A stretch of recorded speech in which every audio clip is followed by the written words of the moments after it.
why were we not talking to each other for 40 years? A real-life contest forged not in a boxing ring, but on a sun-scorched running track at Pepperdine University that formed a personal hatred that led to a 40-year Cold War. This was the man who famously starred in the ever-ready battery commercial, placing a battery on his shoulder and daring you, yes, you, sitting there in your living room. Every entertainer, there's something about you that makes you need that laughter, applause, and acceptance. If Conrad was forged in a boxing ring, Kaplan was slow-cooked in the smoky comedy clubs of Brooklyn.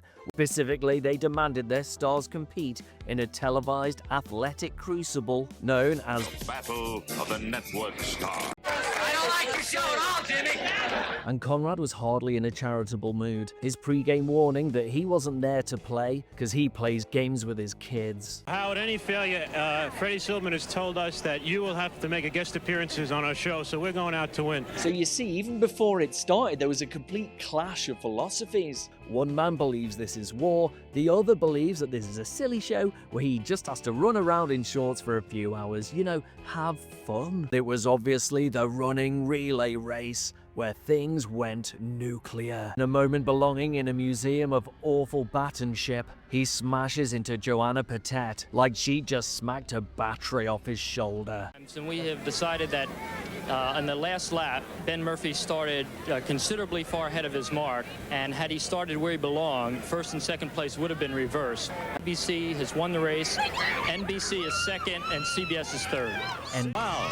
In a move that could redefine 1970s machismo, Conrad challenges Kaplan to a 110-yard dash to settle it all. Little did Conrad know, but Kaplan had been a champion runner in both high school and college. The only reason Gabe started slowly is because he had to become gradually confident that with increased speed, it wouldn't jeopardize his hairpiece.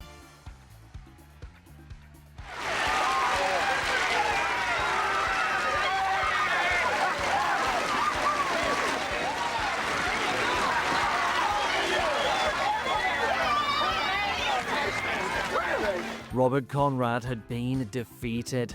They never settled their dispute until over 40 years later in 2018. I called Robert to see how he feels, to get any resentment they had for each other over with.